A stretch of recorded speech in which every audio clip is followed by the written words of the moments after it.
So in my life, I've been kind of obsessed with doing things well.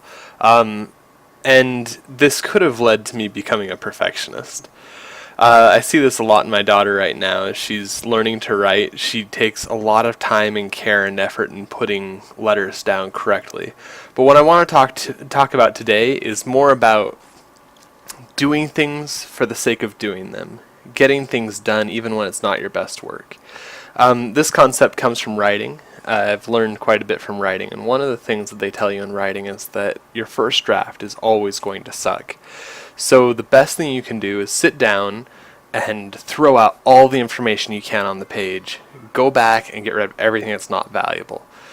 Sometimes, even after that first draft, you go back and you make a more defined outline. So I guess the first thing is actually to make an outline. That wasn't very helpful. My apologies. But today, we're just doing it. Today, we're making mistakes, and we're letting them all go. No video editing. Along those lines, it's important to, in your life, make sure that you do things. That when you wake up, you start by doing things.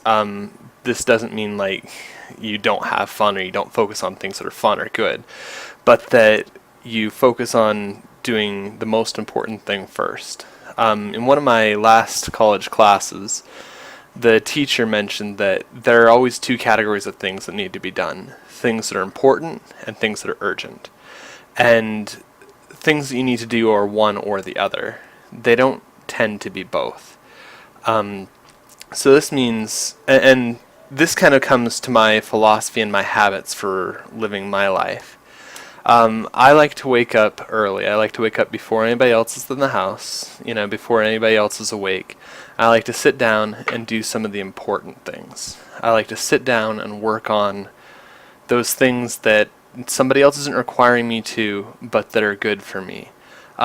So for me, this means I start with some scripture study. And if you're not religious like that, that's obviously not important. There are other things you could do to replace that time.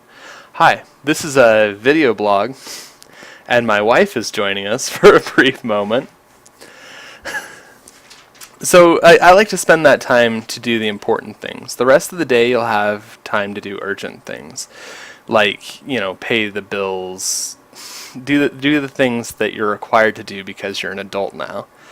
But the first couple of hours is the part of my day that I scratch out to do things that are important. I think that's going to be it for today's video blog. Thank you for watching. Have a good day.